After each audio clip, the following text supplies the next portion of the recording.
जंगल में घने बादल छाए हुए थे। सभी पक्षी अपने अपने घोंसलों में जा रहे थे। जंगल में बहुत तेज हवाएं चल रही थीं।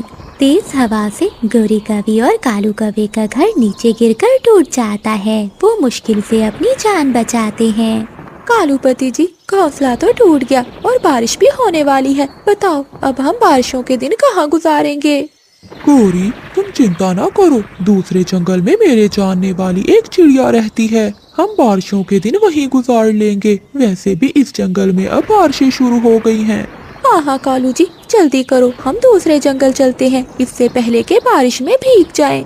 फिर कालू कौवा और गोरी कौवी चिड़िया के जंगल जाने के लिए वहाँ से उड़ जाते हैं। वो चिड़िया के जंगल पहुँच जाते हैं और थक जाते हैं। वो थोड़ा आराम करने के लिए रुकते हैं। कालू, मुझे तो बहुत भूख लगी हुई है, क्या हमें यहाँ कुछ खाने को मिलेगा? गौरी, तुम यहीं बैठो, मैं जाकर देखता हूँ।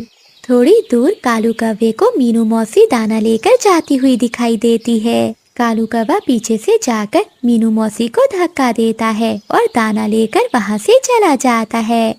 बेशरम दुष्ट कौवा, मेरा दाना लेकर भाग गया। गौरी, मैं छीन लाया उस मौसी से दाना।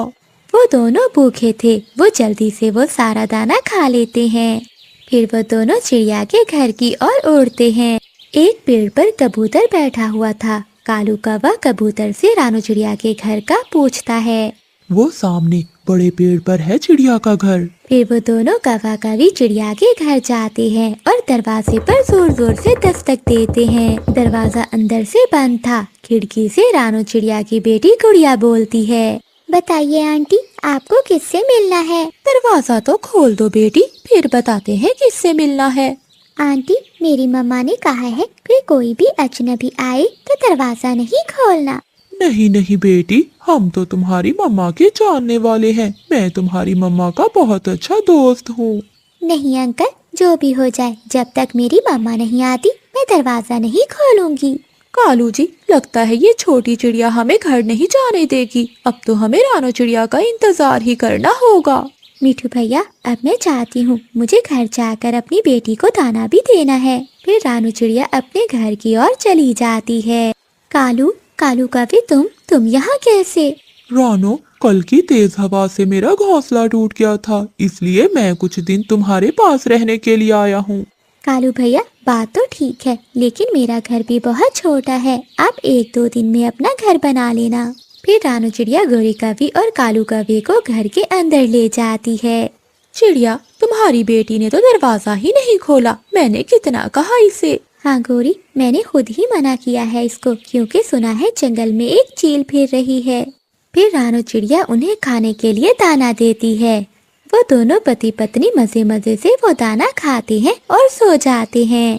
अगली सुबह हो जाती है। कालू कौवा और गोरी कौवी सुबह सुबह घर से निकलते हैं और पहाड़ों की ओर चले जाते हैं। वहाँ एक गुफा के पास बड़ी चील बैठी हुई थी। चील के पास एक मीठे फल का पेड़ भी था। कालू जी, मेरा तो मीठे फल खाने को बहुत मन कर रहा है। ये मीठे फल का पेड़ उस चील का है। अगर हमें मीठे फल खाने हैं तो पहले चील से पूछना होगा।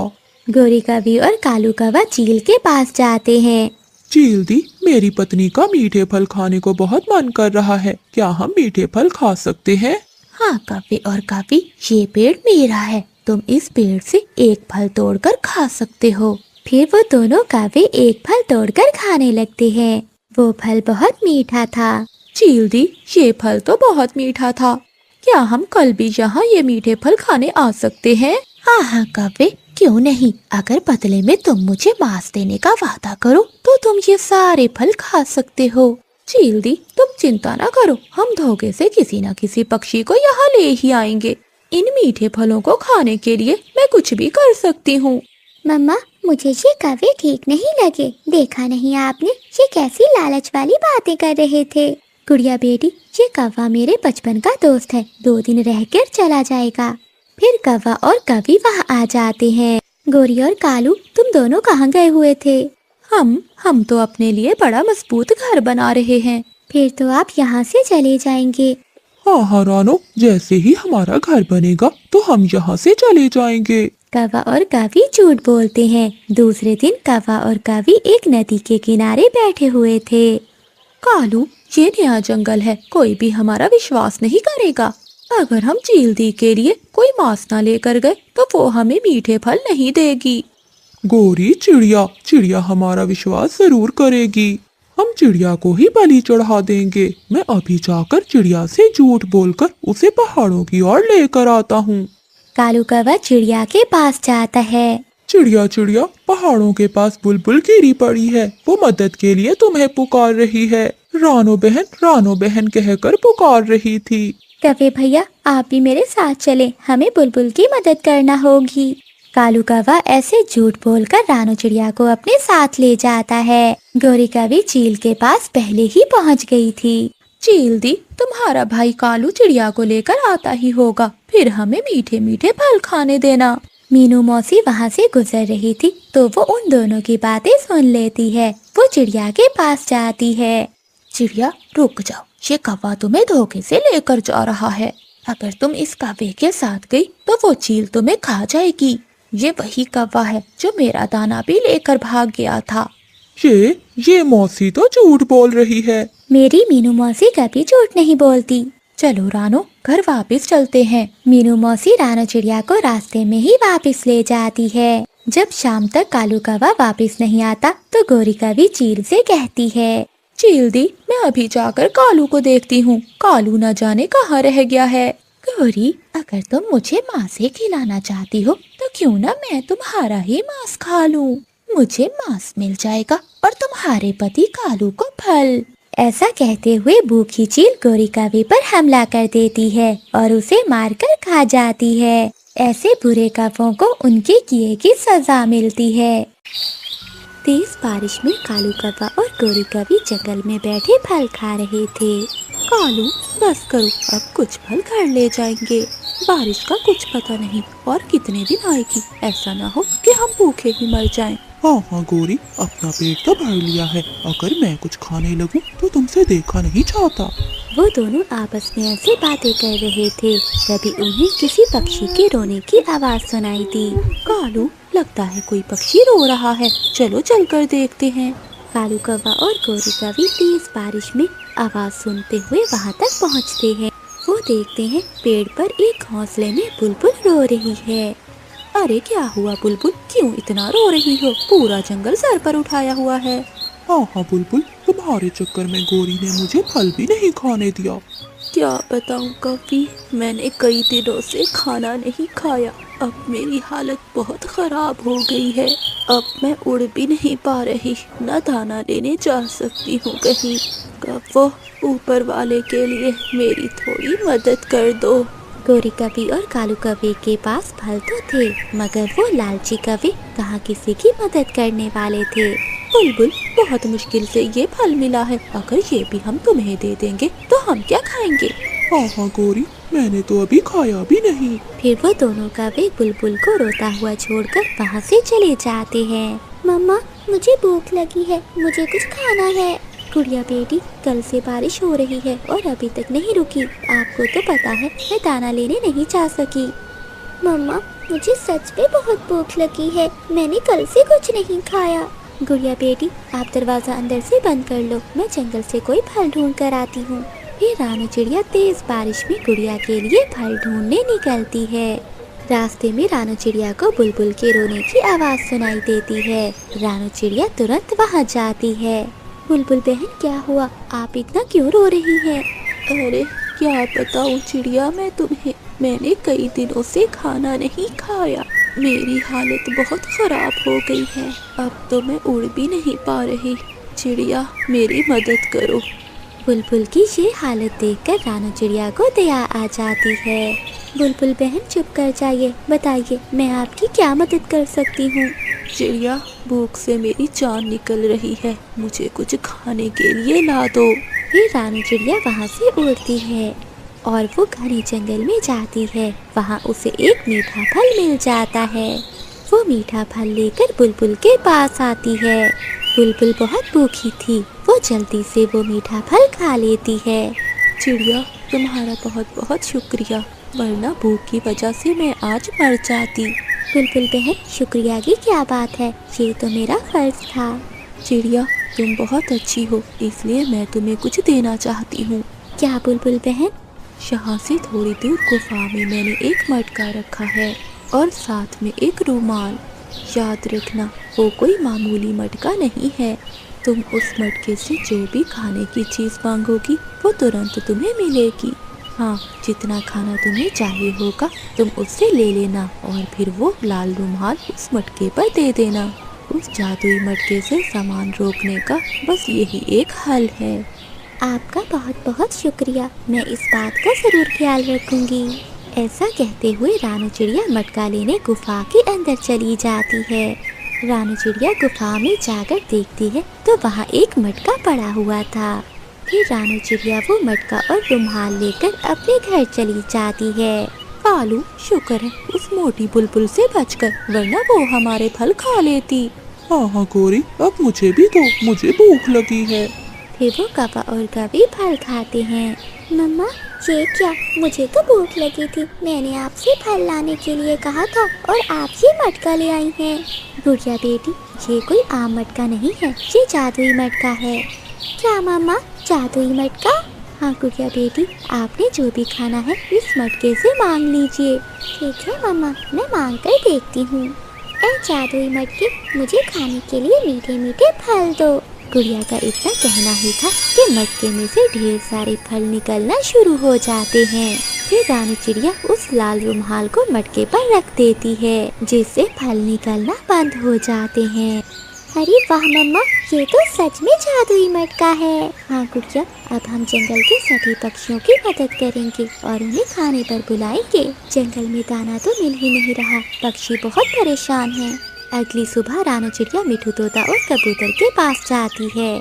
तोते भैया और कबूतर भैया, आज रात आप मेरे घर आ जाना, मैं आप सबकी दावत करूँगी। क्या दावत? चिड़िया, खाने में मीठे मीठे अमरूद तो होंगे ना? हाँ मिठू भैया, मीठे अमरूद भी होंगे और मीठा हलवा भी, और आप जिसे भी लेकर आना चाहें वो सब आ सकते हैं। फिर रानू चिड़िया वहाँ से उड़ती है और कौवों के पास जाती है। गोरी बहन और कालू कौवे, आज रात मेरे घर में दावत है, आप दोनों आना। चिड़िया, तुम तो बहुत गरीब हो, हमें खाने में क्या सूखा दाना खिलाओगी? नहीं नहीं गोरी बहन, मैं आपको मीठा हलवा भी खिलाऊंगी। क्या मीठा हलवा? गौरी, मैं तो जरूर जाऊंगा। हाँ, जो भी आप खाना चाहते हैं वो सब मिलेगा आपको। फिर रानू चिड़िया वहाँ से चली जाती है। कालू, ये चिड़िया कल तक तो मेरे पास आई थी फल लेने, आज इसके पास कौन सा अलादीन का चिराग लग गया है जो हमें दावत पर बुलाने आई है? गौरी, तुम आम खाओ, गुटलियाँ क्यों गिनती हो? बेटू कहीं के, तुम्हें तो बस खाने की पड़ी रहती है। आज रात में देखना होगा कि चिड़िया के पास ऐसा क्या है जो वो सभी पक्षियों की दावत कर रही है। शाम को कालू कौवा और गोरी कौवी बाकी पक्षियों के आने से पहले वहाँ पहुँच जाते हैं। वो दोनों खिड़की में छुपकर देखते हैं। गुड़िया बेटी, बाकी पक्षी आने ही वाले होंगे, अब मैं जादुई मटके से खाना मांग लेती हूँ। फिर रानू चिड़िया जादुई मटके से खाना मांगती है। देखते ही देखते बहुत सारा खाना आ जाता है। कालू कौवा और गोरी कौवी दोनों ये सब देख रहे थे। कालू, तो अच्छा ये है जादुई मटका। गौरी, खाना खाने के बाद रात को हम ये मटका चुरा लेंगे।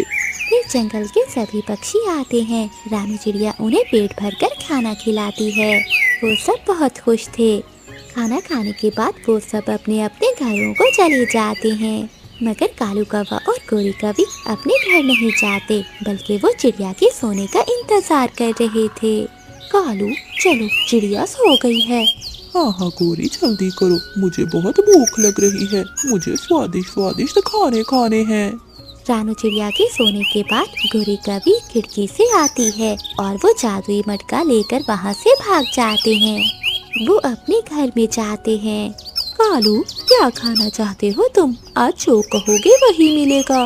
गौरी, मैंने कई अरसे से पक्षियों के अंडे नहीं खाए, आज मुझे स्वादिष्ट अंडे खाने हैं, अंडे। तो फिर मांग लो जादुई मटके से अंडे।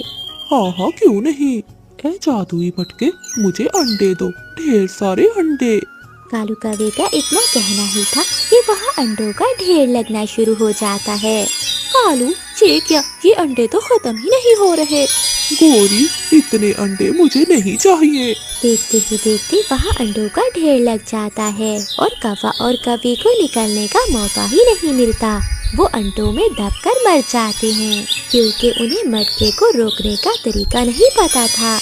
वो दोनों लालच की वजह से मर जाते हैं क्योंकि लालच बुरी बला है। चिड़िया, तुम्हें तो पता है कि मेरी कोई औलाद नहीं है। मेरे इस बुढ़ापे में तुम ही मेरा सहारा बनी हो। तुम मेरी बहुत अच्छी दोस्त हो। चील माँ जी, आपका दिल बहुत नरम है, वरना मुझ जैसी छोटी सी चिड़िया से कौन भला दोस्ती करता। मुझे बहुत प्यास लगी हुई है। चलो बेटी, नदी से पानी पीने चलते हैं। फिर रानू चिड़िया और बूढ़ी चील नदी पर पानी पीने चली जाती है। नदी पर गौरी कभी पहले से आई हुई थी। बूढ़ी चील जी, आप इस गरीब चिड़िया के साथ भला क्या कर रही हैं? गौरी, ये चिड़िया मेरी बेटी जैसी है, मगर चीलें तो पक्षियों को खा जाती हैं। चुप कर जाओ गौरी, वो और चीलें होंगी, मैं उन जैसी चील नहीं हूँ। चलो बेटी, आगे चलते हैं। फिर रानू चिड़िया और चील वहाँ से चली जाती है। बूढ़ी चील का तो दिमाग खराब हो गया है, जो इस छोटी सी चिड़िया को अपनी बेटी बनाकर बैठी हुई है। अरे, मुझ में क्या कमी थी? सारे जंगल में मेरी बुद्धि की मिसाल दी जाती है। इस चिड़िया की जगह पाने के लिए मुझे कुछ न कुछ तो करना होगा। फिर गौरी कवि वहाँ से चली जाती है। रास्ते में गौरी कवि की नजर दो उल्लुओं पर पड़ती है। लगता है उस बूढ़ी चील का दिमाग खराब हो गया है। जब देखो उस छोटी चिड़िया के साथ ही रहती है। तुम ठीक कह रहे हो। अगर मेरा बस चलता तो मैं उस छोटी चिड़िया को मार देता। अगर मेरा बस चलता तो मैं उस चील को मार देता और जंगल पर राज करता। वो बुढ़ी तो है, मगर अभी तक उसमें इतनी ताकत है कि वो हम दोनों को मार सकती है। तू चिंता मत कर, वक्त आने पर हम उन दोनों को मारकर जंगल पर राज करेंगे। उन दोनों की बातें सुनकर गौरी कवि सोचती है, ये उल्लू भी मेरी तरह चिड़िया के दुश्मन है। अब चिड़िया को रास्ते से हटाने के लिए मुझे कोई न कोई उपाय तो सोचना ही होगा। फिर चिड़िया की जगह मैं बनूंगी चील की सहेली और जंगल के सभी पक्षी मुझसे डरेंगे। ये सोचते हुए गौरी कवि सबसे पहले चील के पास जाती है। चील माँ जी, आप यहाँ बैठी हैं और जंगल में दो उल्लू आपको मारने की साजिश कर रहे हैं। मुझे मारना इतना आसान नहीं है कवि। मगर माँ जी, उन दो उल्लुओं का कुछ न कुछ तो करना ही होगा ना। गौरी, मैं चील हूँ, जब भी वो मुझ पर हमला करेंगे तो मैं उन्हें चीर कर रख दूंगी। फिर गौरी कवि वहाँ से उल्लुओं के पास जाती है। हम उल्लुओं के पास आते हुए तुम्हें डर नहीं लगा कवि? लगता है तुझे अपनी जान प्यारी नहीं है।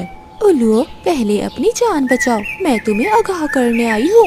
बता कवि, क्या खबर लेकर आई है? जब तुम दोनों चील को मारने की साजिश कर रहे थे तो तुम्हारी बात उस चिड़िया ने सुन ली थी और चिड़िया ने जाके ये बात उस चील को बता दी है। ये चिड़िया ने अच्छा नहीं किया। तुम ही बताओ गौरी, अब हमें क्या करना चाहिए? बूढ़ी चील को मारकर खुद जंगल पर राज करो या फिर उस चिड़िया को सबक सिखाओ। चील को मारना इतना आसान नहीं है। हाँ, हम पहले उस चिड़िया को मारेंगे, उसके बाद जो होगा देखा जाएगा। ये सुनकर गौरी कवि खुश हो जाती है और मन ही मन में सोचती है, चिड़िया मर जाएगी तो मैं चील की दोस्त बन जाऊंगी और अगर चील मर गई तो मैं इन उल्लुओं की दोस्त बन जाऊंगी। लड्डू दोनों हाथों में है। अगले दिन दोनों उल्लू रानू चिड़िया को ढूंढते हैं। वो दोनों रानू चिड़िया पर हमला करने ही जा रहे थे कि तभी वहाँ कबूतर आ जाता है। रानू बहन, जल्दी से भाग जाओ, तुम्हारी जान खतरे में है। ये क्या कह रहे हो कबूतर भैया? कौन मुझे मारना चाहता है? दो उल्लू। दो उल्लू? वो मुझे क्यों मारना चाहते हैं? मैंने उनका भला क्या बिगाड़ा है? वो मैं नहीं जानता। जब मैं जंगल से गुजर रहा था तो मैंने देखा वो दो उल्लू गौरी कवि के साथ खड़े तुम्हें मारने का प्लान बना रहे थे। कबूतर भैया, मैं अभी जाकर चील को बताती हूँ। चिड़िया बहन, इतना समय नहीं है तुम्हारे पास, वो तुम्हें चील के पास नहीं पहुँचने देंगे। तो कबूतर भैया, अब मुझे क्या करना चाहिए? चिड़िया बहन, तुम इसी वक्त जंगल छोड़कर भाग जाओ और अपनी माँ के पास चली जाओ। कबूतर की बात सुनकर रानू चिड़िया अपनी माँ के पास चली जाती है। कुछ दिनों के बाद रानू चिड़िया के लापता होने की बात चील को पता चलती है। चिड़िया बेटी, तुम कहाँ चली गई? तुम्हारे बिना मुझे अच्छा नहीं लगता। रानू चिड़िया के जाने के बाद बूढ़ी चील बहुत उदास रहने लगती है। अब समय आ गया है अपनी अक्लमंदी दिखाने का। अब जाकर चील को बताती हूँ कि उन उल्लुओं ने रानू चिड़िया को मार दिया। ये सुनकर दोनों के बीच में लड़ाई होगी और जो भी जीतेगा मैं उसकी खास बन जाऊंगी। गोरी कवि की ये बातें वो दोनों उल्लू बैठे सुन रहे थे। अरे ये कवि ने हमें धोखा दिया। हाँ भाई, ये हमें उस चील के हाथों मरवाना चाहती है। चलो हम इसे ही मार देते हैं। ऐसा कहते हुए वो दोनों गोरी कवि के पास आते हैं। वो दोनों उल्लू गोरी कवि पर हमला करने ही वाले थे। उल्लू चील के डर से वहाँ से भाग जाते हैं। गौरी, मैं बूढ़ी हूँ मगर मुझ में अभी भी इतनी ताकत है कि मैं अपने जंगल के पक्षियों की रक्षा कर सकूं। मैंने चील का बुरा चाहा मगर चील ने मेरी जान बचाई। चील माँ जी, मुझे माफ कर दीजिए। माफी किस लिए? रानू चिड़िया को जंगल से भगाने वाली मैं थी। मैंने आपकी दोस्त बनने के लिए उन उल्लुओं को भड़काया। ये तुमने अच्छा नहीं किया गौरी, तुम्हें इसकी सजा जरूर मिलेगी। मुझे इस बात का पछतावा है। चील, आप मेरी जान भी ले सकती हो। गौरी, जो गलती कर कर पछताता है उसे माफ कर देना चाहिए। जाओ, मैंने तुझे माफ किया। चील माँ जी, चिड़िया मेरी वजह से जंगल छोड़कर गई। अब मैं उसे वापस लेकर आऊंगी। फिर वो दोनों रानू चिड़िया को ढूंढते ढूंढते रानू चिड़िया के माँ वाले जंगल पहुँच जाते हैं। रानू चिड़िया बूढ़ी चील को देखकर खुश हो जाती है। चील माँ जी, आप? हाँ चिड़िया, मैं तुम्हें लेने आई हूँ। फिर गोरी कवि ने रानू चिड़िया को सारी बात बताई। चिड़िया, मुझे माफ कर दो। कोई बात नहीं गोरी बहन, अगर चील माँ जी ने आपको माफ कर दिया तो मैंने भी आपको माफ कर दिया है। आज से तुम मेरी दोस्त हो और हम दोनों चील माँ जी की बेटियाँ हैं। उस दिन के बाद गोरी कवि सुधर गई। कालू कौवा, टुन्नू चिड़ा और मिठू तोता तीनों कंवारे दोस्त नदी पर बैठे हुए थे। तभी गोरी कवि अपनी सहेली रानू चिड़िया के साथ नदी पर आती है। कालू कवि को गोरी कवि बहुत पसंद होती है। हाय, मौसम है सुहाना और ये सुंदरता। मौसम है सुहाना, लगता है किसी का इरादा है मार खाना। फिर गोरी कवि और रानू चिड़िया वहाँ से चली जाती हैं।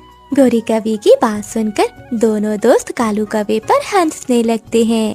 बहुत हो गई बेइज्जती, अब तो यही मेरी दुल्हन बनेगी। पर मैंने सुना है कि गोरी कवि की माँ बहुत गुस्से वाली है। वो गोरी कवि को अकेले कहीं नहीं जाने देती, इसीलिए उसकी सहेली चिड़िया उसके साथ जाती है। कोई बात नहीं टुन्नू, पहले मैं चिड़िया से दोस्ती करूँगा और फिर मैं गोरी कवि से प्यार करूँगा। अरे वाह वाह कालू कवि, ये हुई ना बात। अगले दिन जब तीनों दोस्त मिलते हैं तो कालू कौवा कहता है, दोस्तों, गोरी की जो सहेली है वो हर रोज बेरी के पेड़ से फल लेने जाती है। अच्छा, कितने बजे जाती है? क्या वो अकेली जाती है या कोई उसके साथ होता है? अरे टुन्नू, तू क्यों पूछ रहा है? क्या तेरा दिल चिड़िया पर तो नहीं आ गया? वो तीनों दोस्त हंसने लगते हैं। तभी रानू चिड़िया वहाँ से गुजर रही थी। कालू कौवे की नजर रानू चिड़िया पर जाती है। वो तीनों दोस्त रानू चिड़िया को रोक लेते हैं। क्या मैं आपसे कोई बात कर सकता हूँ? हाँ बोलिए, क्या बात करनी है आपको? वो क्या है ना, मेरे दोस्त कालू का दिल तुम्हारी सहेली गोरी पर आ गया है। अच्छा, तो कालू कौवे को प्यार हो गया है? हाँ चिड़िया, प्यार है ही ऐसी चीज। अब इस टुन्नू चिड़े को ही देख लो, इसे भी किसी से प्यार हो गया है। चुप कर जा मिठू, हम यहाँ कालू की बात करने आए हैं तो कालू की बात ही करने दो। ठीक है टुन्नू, वो क्या है चिड़िया कि मेरे दोस्त कालू का दिल तुम्हारी दोस्त गोरी कवि पर आ गया है और ये तुम्हारी दोस्त को अपनी दुल्हन बनाना चाहता है। इसलिए चिड़िया, मैं चाहता हूँ कि तुम पूछो, क्या वो भी मुझे चाहती है? कालू, जहाँ तक मैं जानती हूँ मुझे लगता है कि मेरी सहेली का दिल भी तुम पर आ गया है। क्या सच? मगर एक प्रॉब्लम है। प्रॉब्लम? क्या प्रॉब्लम है? वो गोरी कवि की माँ गोरी की शादी अमीर घर में करना चाहती है। वो तुम जैसे मामूली कवि से गोरी की शादी नहीं करेगी।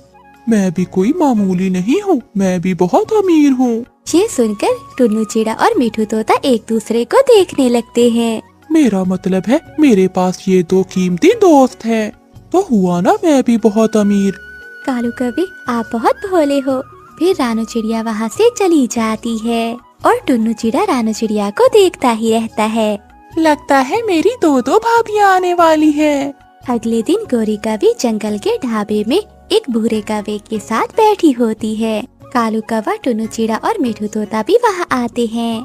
ये मेरी गोरी के साथ कौन सा कौवा बैठा हुआ है? लगता है कालू ये वही अमीर कौवा है जो उसकी माँ ने गोरी के लिए पसंद किया है। गोरी जी, मुझे जरा जाना होगा, मुझे एक काम याद आ गया है। ये कहकर भूरा कौवा वहाँ से चला जाता है। फिर कालू कौवा अपने दोस्तों के साथ वहाँ जाता है। कालू कौवा एक गुलाब उठाकर गोरी कौवी से पूछता है, सुंदर गोरी कौवी, क्या तुम मुझसे शादी करोगी? फिर गोरी कौवी हाँ कर देती है। ये देखकर कालू कौवा बहुत खुश होता है। कालू जी, मैं तुम्हें बहुत पसंद करती हूँ, मगर हम दोनों एक नहीं हो सकते, क्योंकि मेरी माँ ने अमीर भूरे कौवे को मेरे लिए पसंद किया है। तुम चिंता नहीं करो, तुम बस मेरी ही पत्नी बनोगी। कालू जी, ये इतना आसान नहीं है जितना तुम समझ रहे हो। गोरी जी, तुम चिंता नहीं करो, अब देखती जाओ कि मैं क्या करता हूँ। फिर कालू कौवा एक प्लान बनाता है और अगले दिन गोरी कौवी के घर एक नौकर बनकर जाता है।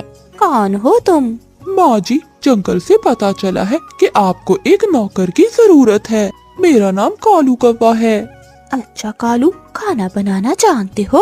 हाँ हाँ माँ जी, सब कुछ आता है मुझे बनाना। उस दिन के बाद गोरी कौवी की माँ कालू कौवे को काम पर रख लेती है। मौका मिलते ही गोरी कौवी और कालू कौवा मिलते और प्यार भरी बातें करते। सुनो नौकर, आज मेरी बेटी के ससुराल वाले आ रहे हैं, खाना अच्छा ही बनाना। ठीक है माँ जी। थोड़ी देर बाद गोरी कौवी के होने वाला पति और उसके माता पिता आ जाते हैं और शादी की बात तय हो जाती है। अगले दिन, कालू जी, अब क्या होगा? गोरी जी, तुम चिंता नहीं करो, मैं हूँ ना, मैं कुछ न कुछ जरूर करूँगा। ये कहकर कालू कौवा अपने दोस्तों के पास जाता है। वो बैठे हुए थे कि उन्हें सामने एक पेड़ के नीचे भूरा कौवा और नीली कौवी बैठे दिखाई देते हैं। वो ये देखकर तीनों दंग रह जाते हैं। अरे, ये तो वही कौवा है जिससे हमारी भाभी की शादी तय हुई है। हाँ मिठू, मुझे दाल में कुछ काला नजर आ रहा है।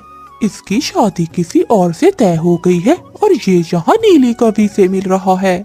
इसका तो भांडा फोड़ना ही पड़ेगा। अगले दिन कालू कौवा गोरी कौवी के पास जाता है और सारी बात गोरी कौवी को बता देता है। उन दोनों को एक साथ बैठे गोरी कौवी की माँ उन्हें देख लेती है। नौकर कहीं के, तुम्हारी हिम्मत कैसे हुई मेरी बेटी के पास बैठने की? निकल जाओ यहाँ से। माँ जी, मैं आपकी बेटी से शादी करना चाहता हूँ। क्या? शादी, वो भी तुम जैसे नौकर से? निकल जाओ, मेरे घर से निकल जाओ और मेरी बेटी के करीब न आना।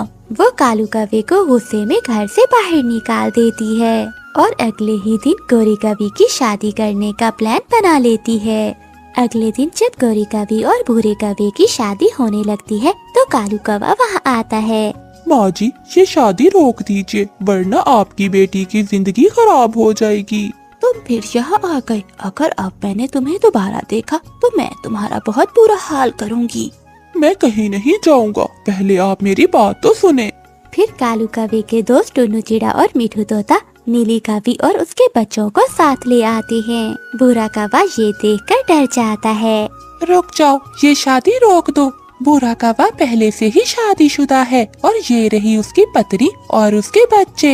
ये सब देखकर भूरा कौवा डर जाता है और गोरी कौवी की माँ से माफी मांगता है। मुझे माफ कर दो माँ जी, मैं गोरी कौवी की सुंदरता देखकर बहक गया था। ऐ ऊपर वाले, ये क्या हो गया? अब मेरी बेटी से कौन शादी करेगा? माँ जी, मैं हूँ ना आपकी बेटी से शादी करने के लिए, मैं तैयार हूँ। तू तो तैयार है, मगर मैं तैयार नहीं। मैं तुझ जैसे गरीब कौवे से अपनी बेटी की शादी नहीं कर सकती। माँ जी, मैं गरीब नहीं हूँ, मेरे पास मिठू तोता और टुन्नू चिड़ा जैसे दो कीमती दोस्त हैं और मैं बहुत ईमानदार हूँ। फिर कालू कौवे की माँ भी मान जाती है। गोरी कौवी और कालू कौवे की शादी हो जाती है। सुनिए जी, आपकी सहेली की तो शादी हो गई, आपका क्या ख्याल है मेरे बारे में? रानो चिड़िया मुस्कुराती है। गोरी कौवी और कालू कौवा सुनहरी झील के पड़ोस में रहते थे। उनका जंगल सूख चुका था। एक तो वो कौवे बहुत आलसी थे, दूसरा वहाँ कई अरसे से बारिश न हुई थी। कालू जी, अब हमारे जंगल में सभी फल खत्म हो गए हैं। मुझे तो डर लगता है कि हमारी ये पड़ोसन चील हमें ही न खा जाए। वो चील पूरी हो गई है, उसने मांस खाना छोड़ दिया है। तभी सुनहरी चील कौवा और कवि के पास आती है।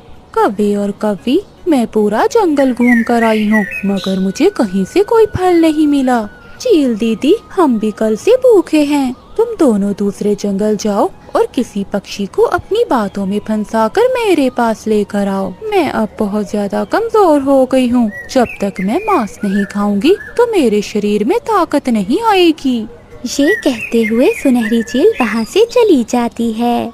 कालू जी, वही हुआ ना जिसका मुझे डर था। इसे मांस खाने की आदत है, अब ये मांस खाकर ही रहेगी। अब हमें किसी पक्षी को धोखे से इस चील का भोजन बनाना होगा, वरना ये चील हमें मारकर खा जाएगी। चलो गोरी, हम दूसरे जंगल चलते हैं और वहाँ किसी पक्षी को अपनी बातों में फंसाते हैं। कौवा और कवि उड़ते हैं और दूसरे जंगल जाते हैं। एक पेड़ की डाल पर बैठा हुआ मिठू तोता एक कच्चा अमरूद खा रहा था। कौवा और कवि मिठू तोते के पास जाती हैं। मिठू तोते, ये क्या, तुम कच्चा अमरूद खा रहे हो? अभी अमरूद कच्चे हैं और कोई फल मिला नहीं, सोचा यही खा लेता हूँ। तोते, तुम हमारे साथ चलो हमारे जंगल। वहाँ इतने बड़े बड़े पेड़ हैं अमरूदों के, और उन पेड़ों पर अमरूदों का फल पका हुआ है। वो अमरूद तो पक पक कर नीचे गिर रहे हैं। 2-4 दिन हमारे पास रहना और पेट भरकर अमरूद खाना और फिर वापिस आ जाना। मुझे कैसे पता कि तुम सच बोल रहे हो? अगर नहीं विश्वास तो ना जाओ, हम किसी और पक्षी को अपने साथ ले जाएंगे। नहीं नहीं, मैंने कब कहा, मैं जाऊंगा, मैं आपके साथ जाऊंगा और अपना फेवरेट फल मजे मजे से खाऊंगा। मिठू तोता कव्वे और कवि के साथ उड़ता है। रास्ते में रानो चिड़िया उन्हें रोक लेती है। मिठू भैया रुकें, आप कहाँ जा रहे हैं? चलें, आप मेरे साथ चलें। आज हम दाना ढूंढने पहाड़ों की ओर चलेंगे। मिठू नहीं खाएगा अब दाना वाना। मिठू भैया, ये कवि कौन है और तुम इनके साथ कहाँ जा रहे हो? कालू कौवा मिठू के कान में कहता है। अगर तुमने चिड़िया को बता दिया कि तुम हमारे साथ अमरूद खाने जा रहे हो तो चिड़िया भी हमारे साथ चली जाएगी। इसे सच ना बताना। मिठू तोता कव्वे की बात मान लेता है। मिठू चलो, हमें देर हो रही है। ये मेरे दोस्त हैं और मैं अपने दोस्तों के साथ इनके जंगल में कुछ दिन गुजारने जा रहा हूँ। ऐसी अजनबी पक्षियों पर विश्वास मत करो मिठू, ये तुम्हें धोखा भी दे सकते हैं। चुप चुप कर जा छोटी चिड़िया, ये जंगल तुम्हारा है इसीलिए चुप हूँ। अगर तुम मेरे जंगल में होती तो अब तक तेरे पंख तोड़ देती। जाओ जाओ, बड़े देखे हैं तुम्हारे जैसे काले कव्वे। चल मिठू दोस्त, छोड़ो इस चिड़िया की चूं चूं को। फिर मिठू तोता उन कव्वों के साथ उड़ता है। ये जंगल तो सूखा हुआ है, यहाँ तो कोई भी पेड़ पौधा नहीं है। थोड़ा आगे आगे बहुत बड़ा झरना है, उसके पास में ही है अमरूदों का बाग। वो तीनों फिर से उड़ते हैं। एक सूखे पेड़ पर चील के घर के पास जाकर वो सब रुक जाते हैं। तोते, मैं तो थक गई हूँ, चलो हम घर से जाकर थोड़ा ठंडा पानी पी लेते हैं और फिर आगे का सफर करते हैं। क्या अभी और भी आगे जाना है? नहीं नहीं मिठू, अब हम झरने के बिल्कुल करीब पहुँच गए हैं। मिठू तोता कव्वों के साथ चील के घर में चला जाता है। सामने चील को बैठा हुआ देखकर मिठू तोता पीछे मुड़ता है, मगर कालू कौवा दरवाजा बंद कर देता है। लो जी चील दी, तुम्हारा काम हो गया। अब तोते तुम बैठकर यहाँ खाओ मीठे मीठे अमरूद। मेरे दोस्त कव्वे बहुत अच्छे हैं। ये धोखा है, तुम दोनों ने मुझे धोखा दिया है। मेरा पेट तो भरता ही धोखे से है। अगर तुम्हें ये कव्वे धोखा ना देते तो तुम इनके साथ यहाँ कैसे आते? मिठू तोते, हमने तुम्हें धोखा नहीं दिया, बल्कि तुम्हारी लालच ने तुम्हें धोखा दिया था। 2 दिन ही गुजरते हैं, वो फिर से कालू कौवा और गोरी कवि के पास जाती है। उस दिन बहुत मजा आया ताज़ा ताज़ा मांस खाने का। अगर तुम दोनों आज मुझे फिर से कोई ताज़ा ताज़ा शिकार ला दो तो मैं तुम्हें अपना सोने का हार दूंगी। सोने के हार का सुनकर गोरी कवि तो उछलने लगती है। लूंगी, मैं तो सोने का हार जरूर लूंगी। गोरी कवि कालू कौवे को साथ लेकर फिर से दूसरे जंगल जाती है। इस बार वो दोनों कौवा और कवि कबूतर के पास जाते हैं। कबूतर भैया, तुम तो बहुत कमजोर हो, क्या तुम्हारे जंगल में फल या कोई बीज नहीं होते खाने को?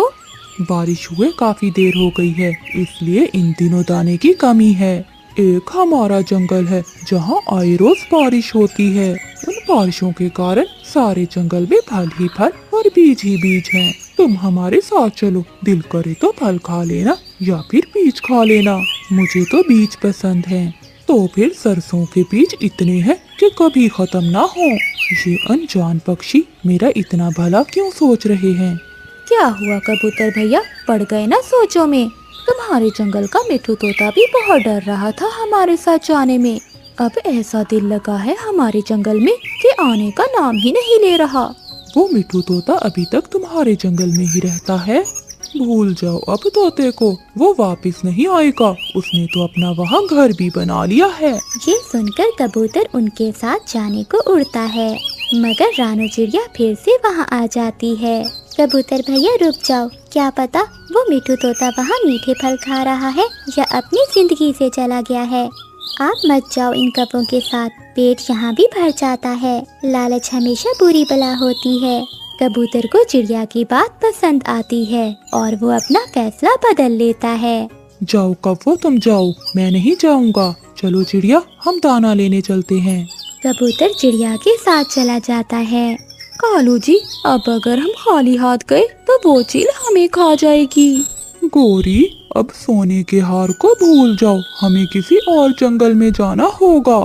फिर वो कौवे किसी अनजान जंगल की तरफ निकल जाते हैं, जहाँ मिठू तोते जैसा कोई लालची पक्षी उन्हें मिल जाए। तोते ने लालच की और अपनी जान से गया। प्यारे दोस्तों, कभी लालच ना करो, क्योंकि लालच बुरी बला होती है। वो जंगल बहुत सुंदर था और वहाँ पर रहने वाले सभी पक्षी भी बहुत सुंदर थे। वो सभी पक्षी प्यार और मोहब्बत से रहते थे। रानू चिड़िया और टीना चिड़िया भी उसी जंगल में रहती थीं। वो दोनों अच्छी सहेलियां थीं और एक दूसरे का ख्याल रखती थीं। उसी जंगल में टीना चिड़िया के पास एक चील रहती थी। वो अपने घोंसले में ही रहती थी, क्योंकि एक हादसे में उसका एक पंख टूट चुका था। उसी वजह से अब पक्षी भी उससे डरते नहीं थे। टीना चिड़िया ने 2 अंडे दिए थे। वो बहुत खुश थी। जब चील को उसके अंडों का पता चला तो चील के मुंह में पानी भर आया। उसे चिड़िया के बच्चों का स्वाद अभी भी याद था, जो उसने पिछले साल खाए थे। वो चील प्लान बनाने लगी कि कैसे जब उन अंडों से बच्चे निकल कर आएंगे तो वो उन्हें खा जाएगी। वो चील उड़ नहीं सकती थी, इसीलिए आहिस्ता आहिस्ता नीचे उतरकर वो दाना ढूंढकर खा लेती। या नदी के किनारे कभी कोई केंचुआ मिल जाता तो उससे अपनी मांस खाने की इच्छा पूरी कर लेती। टीना चिड़िया हर रोज दाना ढूंढने के लिए जाया करती। अब वो चील टीना चिड़िया से बातें करने का मौका ढूंढने लगी। अरे टीना चिड़िया, कहाँ जा रही हो? कभी मेरे पास भी आ जाया करो। सारा दिन बैठे बैठे बोर हो जाती हूँ। चील दीदी, मुझे जल्दी होती है। मैंने दाना ढूंढकर जल्दी अपने घोंसले में भी जाना होता है, क्योंकि घोंसले में मेरे अंडे हैं। मैं अपने अंडों को अकेला नहीं छोड़ सकती। और टीना चिड़िया ऐसा कहते हुए वहाँ से चली जाती है। रानू चिड़िया को कभी भी वो चील अच्छी नहीं लगती थी। टीना, अब तुम उस चील से सावधान रहा करो, क्योंकि अब तुम्हारे अंडे आ गए हैं। रानो, अब तो मुझे उस चील पर दया आती है। हर समय बेचारी अपने घोंसले में ही रहती है। उसका भी तो मन करता होगा उड़ने को। टीना, तुम उस पर ज्यादा दया ना करो, क्योंकि ऊपर वाला जो भी करता है अच्छा करता है। उस जालिम चील ने भी न जाने कितनी माँओं की गोद उचाड़ी है। अच्छा तुम बताओ, कितने दिन रह गए हैं तुम्हारे अंडों से बच्चे निकलने को? बस 3 दिन बाकी रह गए हैं। अच्छा टीना, जब अंडों से बच्चे बाहर निकल आए तो तुम उन्हें अकेले मत छोड़ना। मैं तुम्हें दाना घोंसले में ही दे जाया करूँगी। और रानू चिड़िया वहाँ से चली जाती है। अगले दिन टीना चिड़िया जब दाने की तलाश में जाने लगती है तो वो चील टीना को आवाज देती है। क्या बात है चील दीदी? वो मैंने तुमसे कहना था कि मेरे पास ये दाना पड़ा है। भला मैंने कितना खा लेना है, तुम इसे ले जाओ। तुम्हारे अंडे हैं, कहाँ ढूंढती फिरोगी दाना? तुम ये दाना ले जाओ और जाकर अपने अंडों की रक्षा करो। टीना चिड़िया वो दाना लेकर अपने घोंसले में वापस चली जाती है। ये चील तो मन की बहुत अच्छी है, रानो तो बस इसके बारे में ऐसे ही गलत बोलती रहती है। टीना चिड़िया वो दाना खा लेती है और सो जाती है। अब तो चील हर रोज ही टीना चिड़िया के लिए दाना रख लेती और चील टीना चिड़िया से मीठी मीठी बातें करती। अब तो टीना चिड़िया का दिल भी चील के लिए नरम हो चुका था।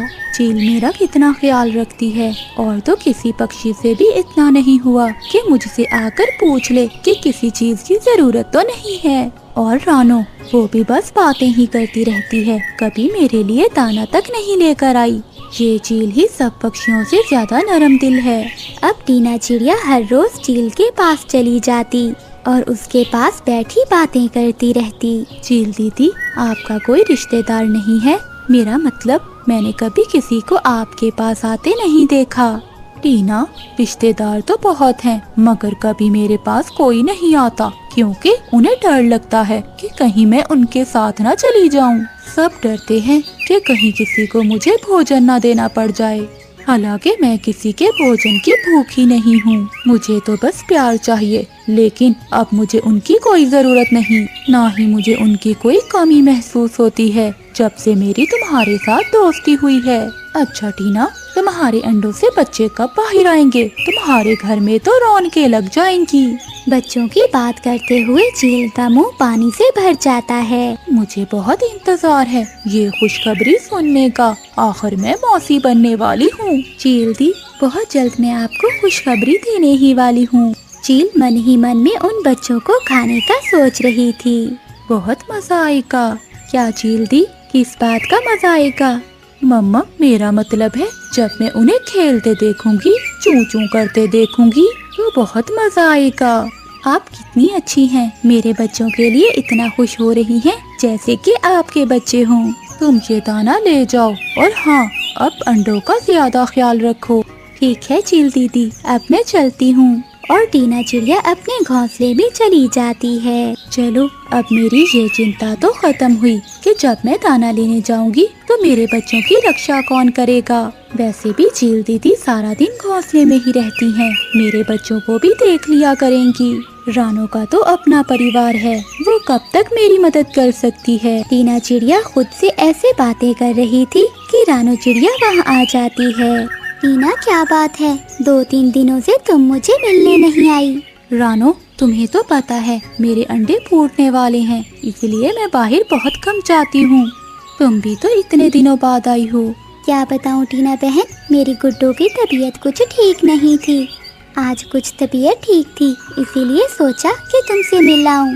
टीना, तुम्हें तो बहुत मुश्किल होती होगी दाना लाने में। नहीं, चील दीदी है ना, उसने मेरा बहुत साथ दिया है, दाना भी मुझे वही दे देती है। टीना, मैंने तुम्हें पहले भी कहा था कि चील पर विश्वास करना ठीक नहीं है। रानो, तुम बस वहम ही करती रहा करो, जैसा तुम सोच रही हो वैसा नहीं है। टीना, एक तो तुमने घोंसला भी मेरे घोंसले से बहुत दूर बनाया है। अगर तुम मेरे पास होती तो मैं तुम्हें देख लिया करती। रानो, तुम चिंता ना करो, मैं बिल्कुल ठीक हूँ। और फिर रानो चिड़िया अपने घर चली जाती है। अगले दिन टीना चिड़िया जब उठती है तो उसके अंडों से 2 प्यारे प्यारे बच्चे बाहर निकल आते हैं। वो बहुत खुश थी। वो जल्दी से अपनी दोस्त चील के पास जाती है। चील दीदी, मैं आपको खुशखबरी सुनाने आई हूँ। क्या बच्चे निकल आए अंडों से? आपको कैसे पता? भला इससे बड़ी खुशखबरी क्या होगी? बहुत प्यारे होंगे ना? हाँ, बहुत सुंदर हैं। तुम ये दाना ले जाओ, और हाँ, बच्चों को अकेला ना छोड़ना।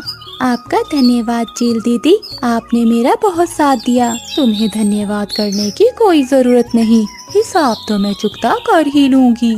चील मन ही मन में ऐसा सोचती है और टीना चिड़िया वो दाना लेकर अपने घोंसले में आ जाती है। ऐसे ही कुछ दिन गुजर जाते हैं।